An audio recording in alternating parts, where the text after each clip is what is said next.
Durante a exortação, nós ouvimos a palavra nos lembrar acerca da instrução do apóstolo Paulo, tratando da vivência em amor. E nesses dias,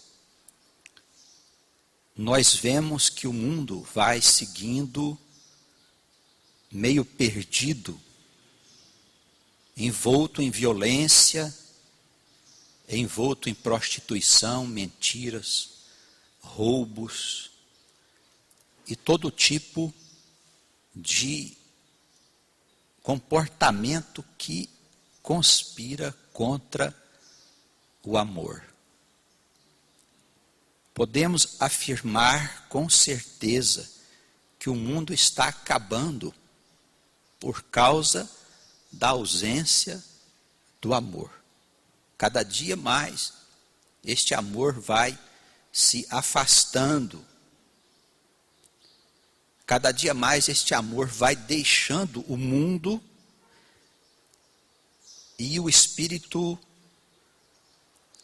do desamor, ele vai tomando conta das pessoas, dos corações. Esta é a razão, e não existe outra, pela qual o mundo está se acabando. E ninguém pode impedir que isso aconteça, pois faz parte da ordem natural. Isso, vale dizer, faz parte do cumprimento da vontade de Deus. De um Deus que tem escrito a história, de um Deus que tem enviado os seus profetas para mostrar ao seu povo que Ele está no comando, apesar de todas as coisas difíceis e desagradáveis que nós enfrentamos e que foram enfrentadas em outras épocas. O Senhor está no comando. Nós precisamos crer nisso com todas as forças dos nossos corações, porque de outra maneira nós seremos consumidos. Não importa quem somos. No contexto geral do mundo, da vida, da existência desta humanidade, nós como pessoa não fazemos nenhuma falta. Se não tivéssemos existido, a vida estaria seguindo normalmente o seu curso. Essa é a razão pela qual nós temos que nos atentar para as coisas de Deus. O apóstolo Paulo, ele dizia que nós precisamos preservar as tradições que foram herdadas dos pais da fé. A doutrina que naquele tempo foi formulada para a igreja. E num mundo onde existe tanto desamor, falar de igreja, falar de evangelho, falar de renúncia, falar de contenção dos instintos é uma coisa estranha. Soa estranho aos ouvidos deste homem moderno, que pensa que pode resolver tudo com as coisas desse tempo. É estranho falar de amor, de família, de cuidados. Mas nós, homens, mulheres, jovens e velhos, em determinado momento da nossa vida, nós somos convidados a conhecer a palavra de Deus, a conhecer o Senhor. E nós temos que tomar uma decisão para saber se nós somos da geração eleita. Se nós podemos ser chamados filhos de Deus. Porque passamos a partir desse momento a crer que Jesus é o Senhor. E que Ele, se nós permitirmos, Ele tomará conta da nossa vida. E nos guiará nesses dias difíceis que nós temos pela frente. Porque só o poder de Deus na pessoa de Cristo poderá fazer com que a gente suporte as tribulações, supere os obstáculos. Só o poder de Deus na pessoa de Jesus. Na ação benfazeja do Espírito Santo. Só Ele nos dará a vitória sobre o mundo. Eu tenho que dizer para mim mesmo, será que eu sou da geração eleita? Eu faço parte da tradição da igreja? Eu estou no caminho dos apóstolos? Jesus Cristo é o meu Senhor? O que eu estou buscando na igreja? Isso faz grande diferença. Tem pessoas que vão na igreja falar o nome de Cristo para pedir a Ele as coisas do mundo, da vida. Por mais que Ele dissesse que não era daqui e que as riquezas não são desse mundo, as pessoas ficam enganadas, achando que Deus vai arrumar as questões aqui materiais, financeiras. Nós viemos para ser salvos de nós mesmos. Para sermos salvos das mentiras, dos enganos que fazem parte da nossa vida. Jesus veio salvar a nossa alma. Isso é igreja. Porque depois desta geração virá o reino. E no reino, irmãos, nós teremos abundantes coisas, não só aos que permanecerem aqui, mas aos que daqui partirem. Porque com Deus não existe morte. Em Deus nós somos eternos e existimos aqui, em outro lugar, em outro tempo, em outra dimensão, não importa, irmãos. Quando nós tomamos posse da nossa cidadania, nós nos tornamos imortais por causa da imortalidade que há em Cristo. E assim como Ele que existiu em todos os tempos, nós também podemos existir em qualquer tempo, em qualquer lugar, e ter, e fazer, e ser tantas coisas que nós não podemos sequer imaginar. Mas este primeiro passo precisa ser dado. Eu preciso saber se eu faço parte da igreja. E não dessa igreja aqui. Imagina se a igreja de Cristo é uma igreja de 4 paredes. É da universal igreja de Deus. Aquela que existe em todos os lugares do universo, da obra que Deus criou. Porque não é só aqui que tem gente, não é?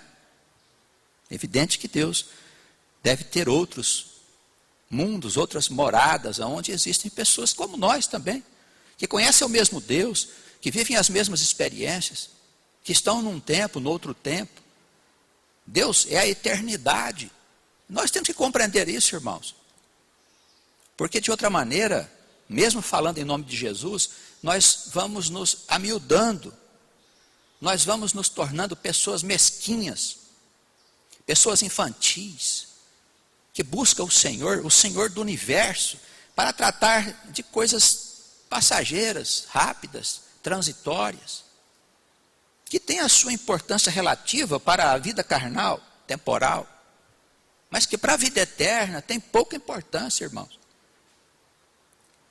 E as coisas desse mundo, para que não fique nenhum engano no coração dos nossos ouvintes, elas foram tratadas por Jesus no Evangelho segundo Mateus, no capítulo 5 e 6. Ele trata das coisas concernentes ao mundo com tanta simplicidade, dizendo que a gente não tem necessidade de se preocupar com a vida, mas sim procurar o reino. Porque estando no reino, as coisas relacionadas à vida terrena, o comer, o vestir, o morar, elas serão acrescentadas naturalmente na nossa vida.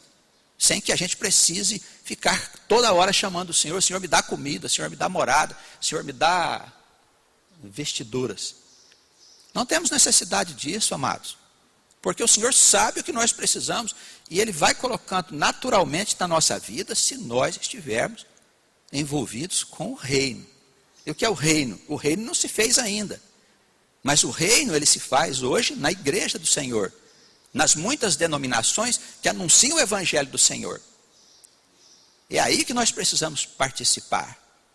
E a grande obra da igreja, não importa a denominação, é a anunciação do Evangelho da salvação e da graça de Deus. Que, como diz o próprio nome, é de graça. As verdadeiras igrejas precisam anunciar que Jesus Cristo é o Senhor, que veio ao mundo para nos salvar, sem que nós tenhamos que fazer coisa alguma, a não ser crer no seu nome. Amém? Nós nos tornamos justos por meio da fé em Jesus Cristo, por nada mais. Todas as demais coisas não fazem parte da igreja de Jesus.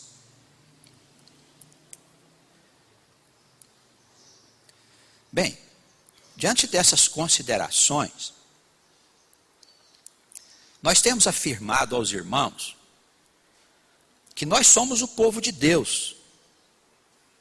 Nós somos o povo de Deus desse tempo. Não há outro. Nós que nos orientamos pela Escritura Sagrada, pela Bíblia, nós somos o povo de Deus.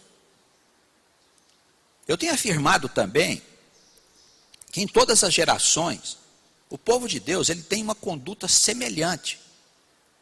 O povo de Deus de hoje não é muito diferente do povo de Deus da época de Jesus.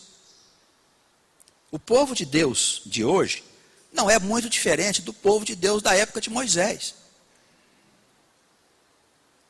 Pode ser que o povo de Deus dos nossos dias, eles estejam mais, assim, as pessoas que fazem parte desse povo, elas possam estar um pouquinho mais arrumadinhas, mais bonitinhas, arrumadinhas, ajeitadinhas e tal. É provável que o povo de Deus dos nossos dias, eles morem um pouco melhor do que aquele povo antigo. Temos uma casa, temos até o luxo de ter um ar-condicionado, não é? Andamos no carro para cima e para baixo, tal. Temos sistema de saúde, justiça, todas essas coisas que nós temos hoje faz parte da evolução da própria sociedade, da ciência, dos conceitos e tudo mais. Porém, no que toca a nossa conduta em relação às coisas eternas, nós somos as mesmas pessoas. Nós não mudamos muito, apesar de Cristo. Não mudamos. Nós preferimos as coisas relacionadas com a lei do que as coisas relacionadas com a graça. Por quê? Porque quando nós falamos de graça, nós estamos falando de renúncia. Quando nós falamos de graça, nós estamos falando de perdão. Quando nós falamos de graça, nós estamos falando de repartir o que nós temos com o irmão da igreja que nada tem. Quando nós falamos de graça, nós estamos falando de suportar calúnias, difamação, agressões, de toda ordem, mentiras. Então, estas coisas, dar a outra face, não é uma coisa do homem do nosso tempo. Os irmãos concordam? Renunciar não é uma atitude do homem do nosso tempo. O homem do nosso tempo, ele é um homem vitorioso em todas as coisas. O povo de Deus, ele segue dentro da igreja de Cristo, ouvindo falar da sua palavra, mas um pouco distante da sua graça. E nós estamos fazendo aqui essa referência porque é um perigo nós acharmos que estamos na graça, seguindo na lei, andando como nos tempos em que Cristo não tinha ainda vindo a esse mundo.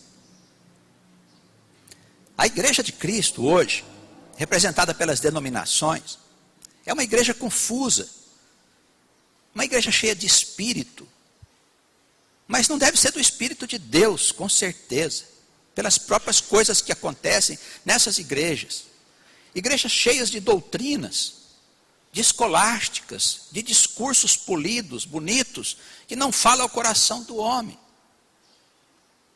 Na igreja do Senhor hoje, há quem faça dela um balcão de negócios, fazendo da piedade motivo de ganho. A igreja de Cristo é uma igreja que hoje está envolvida pelo espírito desse mundo. E não importa a denominação onde nós estivermos, nós temos que ter cuidado, porque Jesus pediu vigilância e oração, para a gente não cair em tentação. Então, o nosso povo precisa estar atento, para saber se faz parte mesmo do povo escolhido. Em razão do quê? Em razão de que vem sobre o mundo, em razão de que vem sobre a igreja, um juízo do qual ninguém poderá se esquivar. Entendeu? Essa coisa de que eu sou isso, eu sou aquilo, eu sou pastor, eu sou pregador, eu sou missionário, sou visionário, recebo espírito, tenho visões, faço milagres, faço curas. Isso não é nada, irmãos. Uma vez que Satanás faz tudo isso também, isso não é nada. O juízo vem sobre todos nós. Eu quero lembrar os irmãos aqui de uma passagem histórica do nosso povo lá atrás, porque essa passagem é muito interessante, porque aconteceu nos tempos em que Israel foi levado cativo para a Babilônia. E qual foi a razão desse cativeiro? O povo de Deus se deixou levar por idolatrias. O povo de Deus se tornou indiferente aos apelos do Senhor. O Senhor enviava os profetas para dizer que eles estavam fazendo coisa errada, eles matavam os profetas. Então o Senhor permitiu que o rei Nabucodonosor viesse, invadisse Israel, sitiasse Jerusalém e levasse o povo escravo. E nesse tempo, na época da primeira deportação, que aconteceu lá pelos anos 570, essa faixa, esse tempo aí, onde houve a deportação, em que eles ficaram escravos 70 anos, havia no meio deles um homem que foi feito profeta por Deus, chamado Ezequiel. Ele foi para a Babilônia com os primeiros escravos. E ele ficou no meio do povo para poder preservar as tradições, para não deixar o povo se envolver com as coisas da Babilônia. Ele teve um papel muito importante como sinalizador do povo de Deus. E hoje nós que somos pregadores, os pregadores que estão me ouvindo precisam entender isso, nós somos sinalizadores do povo de Deus. O nosso papel é alertar o povo por causa da transgressão, por causa do pecado que está aí fora. Nós não temos outro papel. O papel do pastor não é juntar dinheiro, não é pedir ofertas enormes para a igreja, para a suposta igreja de Cristo. Não é construir templos enormes para encher com multidões. Nós não temos esse papel. Há quem tenha, há quem faça tais coisas e que fiquem à vontade para fazer. Nós não temos que julgar ninguém. Mas o papel do homem de Deus, dos profetas de Deus, dos pregadores de Deus, é anunciar a palavra da salvação e alertar o povo a respeito da transgressão, das coisas que estão acontecendo aí fora. Para que o povo de Deus não seja, como naquele tempo, levado à idolatria, levado a se ocupar de coisas que não tem nada a ver com o evangelho da salvação e da graça de Deus, hoje na pessoa de Jesus Cristo. Esse é o nosso papel. Fora disso, é melhor você não abrir a boca. Se você não sobe aqui na tribuna para você anunciar o evangelho que salva e falar que Jesus Cristo quer a sua alma de graça, para que você saia da miséria que você está e possa ter vida gloriosa, se você não sobe aqui para fazer isso, olha, não suba. Melhor você ficar calado, para a sua mão não ser suja com o sangue do povo, porque tem muita gente que vai acabar no buraco do sofrimento por causa de falsos pastores que estão conduzindo indevidamente o rebanho. Entende, irmãos? E se nós temos falsos pastores, e nós temos falsos pastores nas igrejas e comunidades, convém a gente estar atento, porque você que ouviu esta palavra, você não vai poder chegar lá e dizer ao Senhor, olha, Senhor, eu não sabia. Ah, sabia sim, porque foi anunciado. E o nosso papel é esse, sermos sinalizadores do povo de Deus. Eu peço aos irmãos para abrir aí o livro de Ezequiel, no capítulo 9, lá no Velho Testamento. A gente vai consultar a história antiga e traçar um paralelo com a história do nosso tempo. Nós vamos ler aqui um texto que fala de uma visão que o profeta Ezequiel teve, tendo sido levado em espírito. Ele diz aqui que a região onde ele foi era entre o céu e a terra. Nós sabemos que existem muitos céus. Ele deve ter sido levado num lugar onde aconteceram essas visões. Ele disse que ouviu um grito aí na introdução do capítulo 9. Para entendermos tudo, teríamos que ler os capítulos anteriores. Mas o que nos interessa é estar nesse capítulo 9. Estando ele lá nesta região celestial, ele ouviu um grito nos seus ouvidos, que com grande voz dizia: fazei chegar aos intendentes da cidade, cada um com as suas armas destruidoras nas suas mãos. Eis que vinha 6 homens a caminho da porta superior, que olha para o norte, e cada um com a sua arma destruidora na mão. E entre eles havia um homem vestido de linho com um tinteiro de escrivão à sua cintura. E entraram e se puseram junto ao altar de bronze. E a glória de Deus, do Deus de Israel, se levantou sobre o querubim, sobre o qual estava indo até a entrada da casa, e clamou ao homem vestido de linho, que tinha o tinteiro de escrivão à sua cintura, e disse-lhe o Senhor: passa pelo meio da cidade, pelo meio de Jerusalém, e marca com um sinal as testas dos homens que suspiram e que gemem por causa de todas as abominações que se cometem no meio dela. Ele estava lá nos céus, acompanhado daqueles seres angelicais, quando ele teve essa visão, uma voz que dizia que a cidade iria sofrer uma grande destruição, ou seja, a cidade ia ser colocada sob o comando agora de um rei estranho, que iria pôr o povo de Deus como escravos durante 70 anos. Estes seres que aparecem aqui com armas destruidoras nas suas mãos, eles estão a serviço do Senhor. São anjos de Deus que iriam permitir que as coisas se passassem segundo a sua vontade, tanto salvando alguns homens dessa destruição, como também condenando homens por causa da sua indiferença às coisas do Senhor. Irmãos, nos nossos dias, a humanidade é essa grande casa do Senhor, e a igreja é essa Jerusalém. O que o Senhor está querendo nos dizer aqui é que o mundo está cheio de iniquidade.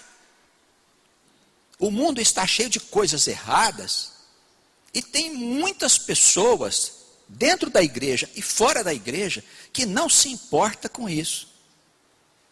Veja o que diz a palavra no versículo 4, quando o Senhor diz àquele homem do tinteiro de escrivão que carrega a cintura, o Senhor diz assim: passa pelo meio da cidade, pelo meio de Jerusalém, e marca com um sinal as testas dos homens que suspiram e que gemem por causa de todas as abominações que se cometem no meio dela. Irmãos, nós vamos ser julgados. Irmãos, os juízes de Deus vêm sobre nós, sobre a humanidade, sobre a igreja de Cristo. Irmãos, nós estamos indiferentes às abominações que são cometidas dentro da igreja e que são cometidas toda hora dentro dessa humanidade, irmãos.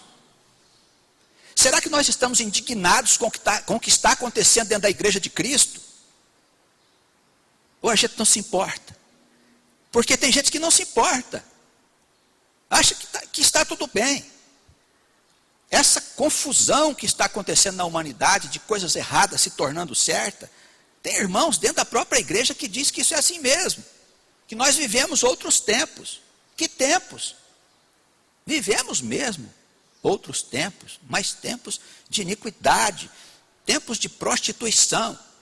A nossa consciência, ela não pode ser cauterizada pelo diabo, irmãos. O diabo está cauterizando a consciência dos crentes, que perderam a sua capacidade de se indignar diante de coisas erradas. O que é errado em nome de Jesus. Nós temos que saber o que é certo e o que é errado, irmãos. E temos que ensinar aos nossos filhos. Se os nossos filhos não forem obedecer, problema deles, mas nós temos a obrigação de ensinar aos nossos filhos, o dever de ensinar aos nossos filhos, as tradições que nós temos recebido dos nossos pais, que são os pais da fé, aqueles que antes de nós formularam a doutrina da igreja, que está expressa na Escritura Sagrada. Os irmãos estão compreendendo isso? Nós não podemos permitir que o diabo cauterize, torne a nossa consciência insensível, por causa da modernidade, irmãos. O espírito da modernidade é espírito do mundo. O desenvolvimento da ciência levou o homem a utilizar a ciência para as suas maldades. E esse é o grande problema, irmãos. A ciência é usada para o bem? Sim, a ciência é usada para o bem. Mas o bem não faz mal ao corpo da sociedade. Mas o mal faz mal ao corpo da sociedade, ao corpo desta humanidade, que é o corpo de Cristo. Esta é a razão de aparecerem anomalias comportamentais em todos os lugares, irmãos. As nossas consciências estão se tornando insensíveis por causa do diabo que está cada dia mais presente no mundo. Nós vamos achando que está tudo bem, isso é assim mesmo, a gente vai ver como fica. Nós temos que dizer isso aí, a ação do mal sobre o mundo, irmãos. O diabo é homicida, o diabo é mentiroso, o diabo é pai de todas as desgraças que você pode imaginar. E a morte é geradora de toda a enfermidade, todas as tragédias que nós observamos no nosso dia a dia, irmãos. Este mundo precisa ser iluminado pela luz do Senhor. O que eu gostaria que a igreja compreendesse, os irmãos que estão nos ouvindo em outros lugares e assistindo, é que o juízo de Deus é pesado. Ele não poupa ninguém. E a humanidade, como a grande cidade de Deus, e a igreja, que é o templo de Deus, nós seremos submetidos, irmãos, a esse juízo. E só haverá misericórdia para os nossos pecados e transgressões, se houver misericórdia no nosso coração, para com aqueles que nos ofendem e nos fazem mal. Se não houver misericórdia, nós não teremos misericórdia, irmãos. O Evangelho da salvação e da graça de Deus abundantemente nos diz que nós precisamos perdoar as pessoas que nos ofendem, que nós precisamos fazer aos outros o que queremos para nós. Não nos deixemos enganar. Qual é o sinal que vai nas testas? As pessoas pensam que é um sinal exterior, né? Tem muito isso. O pessoal acha que os condenados vão ter o número escrito 666 nas testas. E os santos terão um outro sinal, um nome que ninguém conhece. As pessoas ficam inventando coisas. Irmãos, não está fora de nós, irmãos. Está dentro de nós. O sinal é uma marca do Espírito de Deus, através dos seus anjos, para que Satanás não tenha poder sobre nós. E qual é o sinal? O que é que faz com que este anjo possa pôr um sinal em nós? A palavra diz: quando nós gememos e suspiramos por todas as abominações cometidas na igreja e nesta humanidade, nós temos que olhar para isso e dizer: isso é errado. Em nome do Senhor.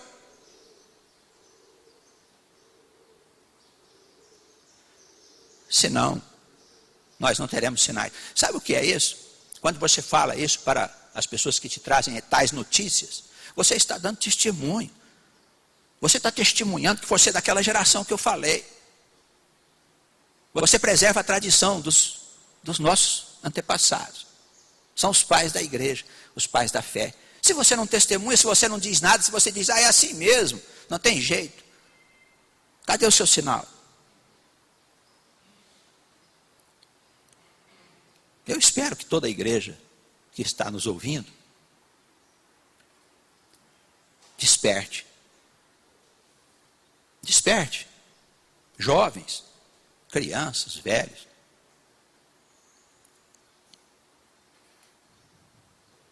Veja a partir do versículo 5 o que o Espírito diz. Passai pela cidade após ele e feri Depois que ele marcar a testa daqueles que ficam indignados por causa do pecado, entrai na cidade e feri. Não poupe o vosso olho, nem vos compadeçais. Olha a ordem de Deus. Não tenha compaixão de quem não se importa. Olha a ordem dele aí, que está sendo dada. Matai velhos, matai jovens, matai virgens, meninos e mulheres, até exterminá-lo.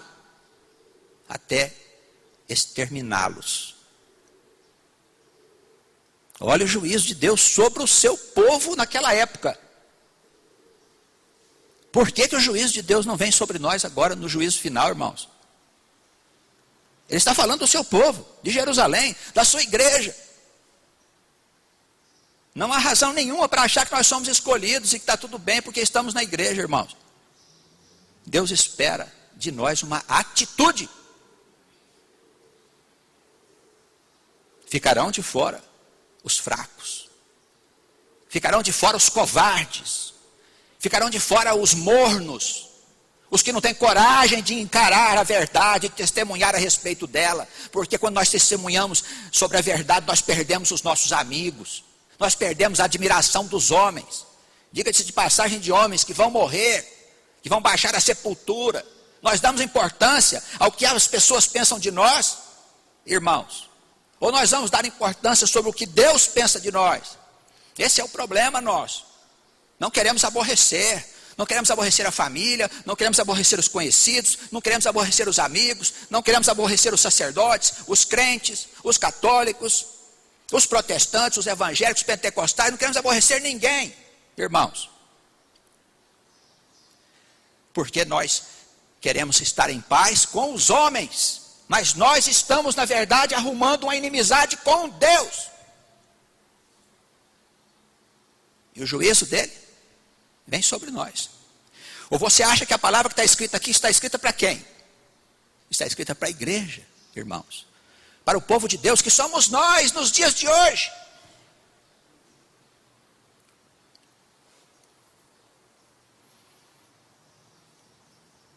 Todo homem que tiver o sinal, não vos chegueis a ele. Veja aí, acompanha comigo, por favor, no versículo 7, no versículo 6, perdão. Todo homem que tiver o sinal, não vos chegueis a ele para aborrecê-los. Preste atenção na leitura. Começai pelo meu santuário. Comece a fazer o juízo pela minha casa. Deus quer mostrar que Ele não se importa, porque nós somos o seu povo. Para Ele todos são iguais. E quando Ele determinou o juízo sobre o povo dele naquela época, Ele disse aos homens que vieram espalhar o sofrimento: comece pela minha casa. Esse Deus é um Deus maravilhoso. Olha quanto Ele quer nos ensinar. Não pense que porque você é da casa de Deus, que eu não vou julgar você. Não pense que porque você é crente, você é católico, você é batista, você é daquela igreja, que eu não vou julgar você. Você vai ser julgado. É a minha igreja. Esquece essa coisa de denominação, irmãos. O pessoal fica discutindo, sabe qual igreja é certa, qual deixou de ser, onde eu frequento. Nada disso tem importância. É o povo de Deus. Essa confusão de igreja é por causa dos homens. Os homens que inventaram as coisas lá do jeito deles e fizeram as igrejas. Depois, quando chegar o reino, não vai ter mais igreja, só vai ter uma. O templo será o nosso coração. Amém? O nosso espírito. Ele habitará em nós. O Pai e o Filho. E o Espírito Santo. Quando nós vamos para essa coisa de denominação, doutrina, igreja, essa é certa, aquela é errada, ali tem fogo santo, aqui não tem. Quando a gente vai por aí, a gente se diminui muito, irmãos.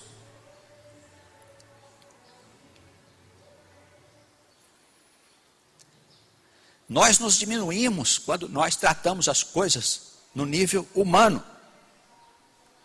Jesus julgará a sua igreja, não importa a placa que ela tenha.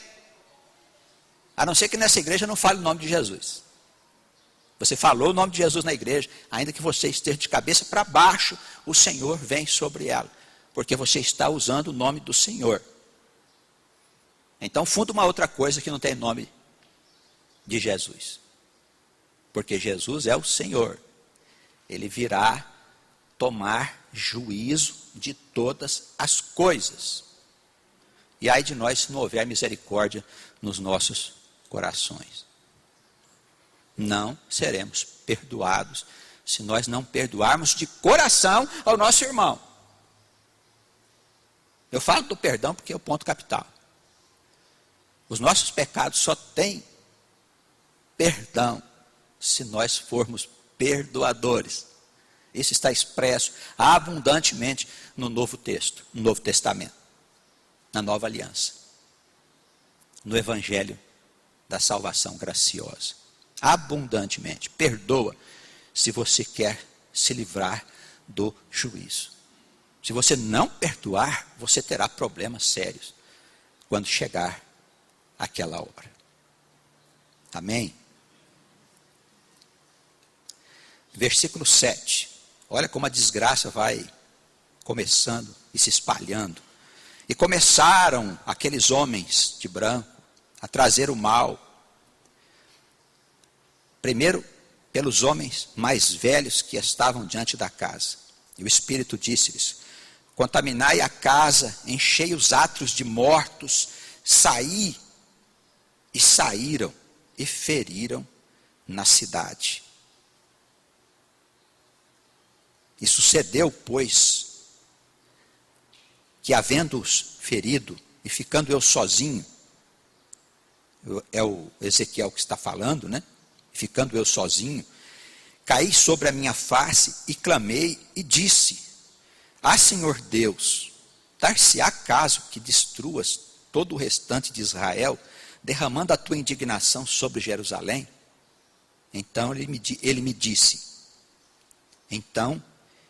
disse, a maldade da casa de Israel e de Judá é grandíssima, e a terra se encheu de sangue, e a cidade se encheu de perversidade, porque dizem: o Senhor abandonou a terra, e o Senhor não está vendo os acontecimentos. Pois também quanto a mim, não poupará o meu olho, nem me compadecerei. Sobre a cabeça deles farei recair o seu caminho. Prestou atenção? Sobre a sua cabeça eu farei cair o seu caminho. O que quer dizer isso?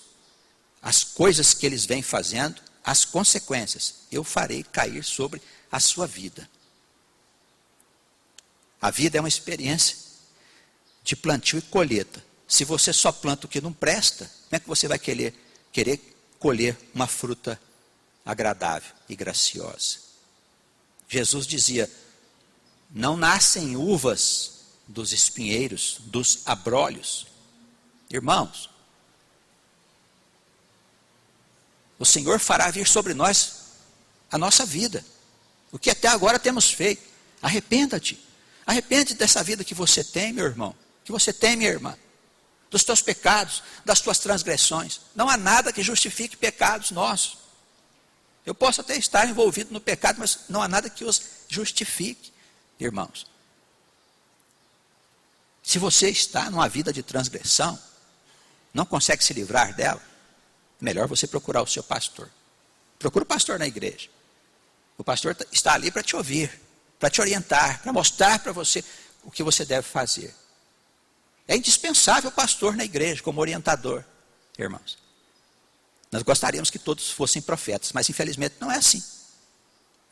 Então o pastor da sua igreja existe para te ajudar na condução da sua vida, livrando você do pecado.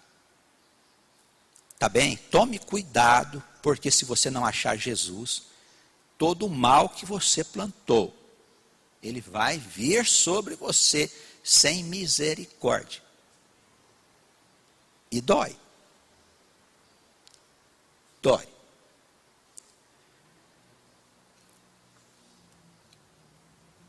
Eis que o homem que estava vestido de linho, versículo 11, ele está ainda dentro daquela visão, viu, irmãos?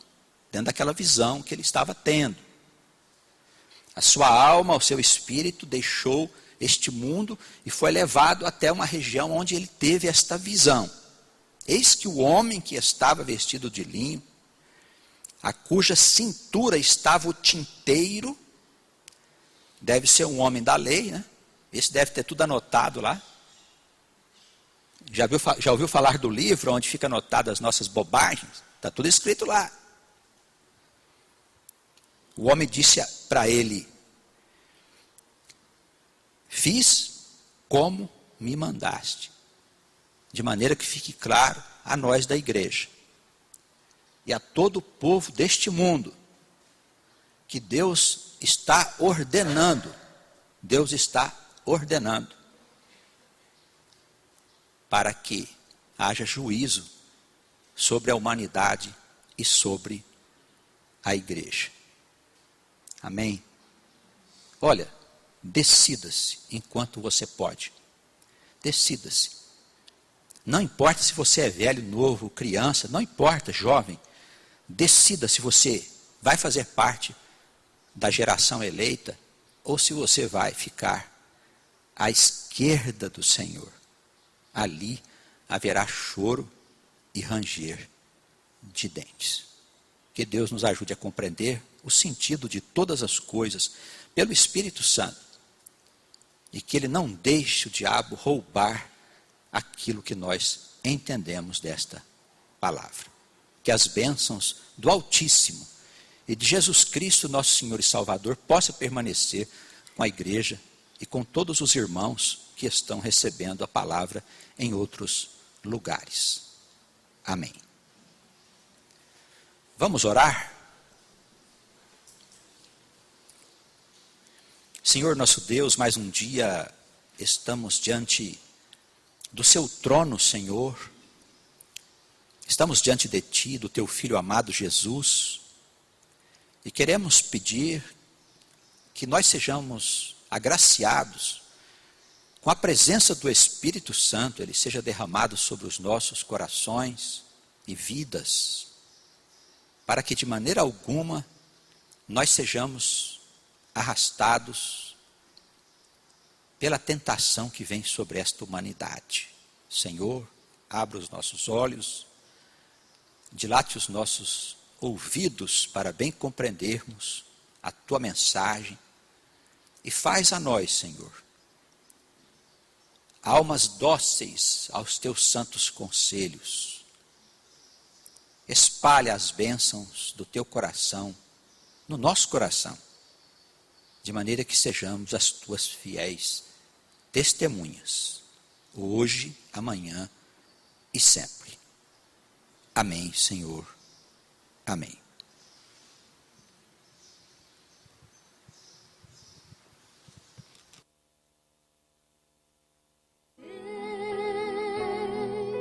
Seu amor transformou meu ser. A bondade do Senhor nos dá força e vigor. Sua palavra é qual luz que meus passos conduz. Não temerei, pois comigo vai Jesus. Que darei ao meu Senhor por seu tão grande amor, pois me fez renascer e eu não posso entender nem explicar tal milagre do céu.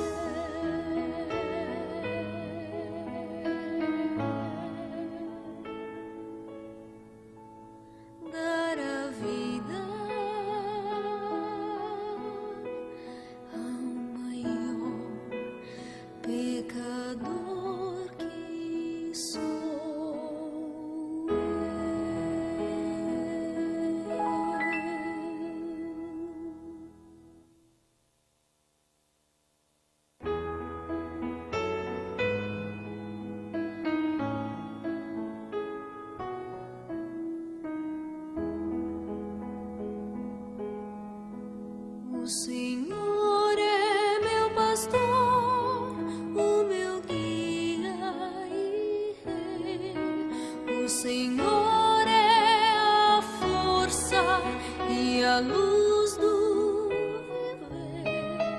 Ao seu lado eu sempre estarei.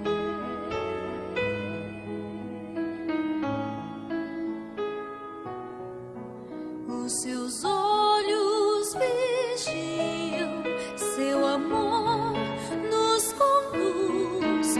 Minha vida darei ao Senhor. Confiarei em seus braços de amor. A bondade do Senhor nos dá força e vigor. Sua palavra é qual luz que meus passos conduz. Não temerei, pois comigo vai Jesus.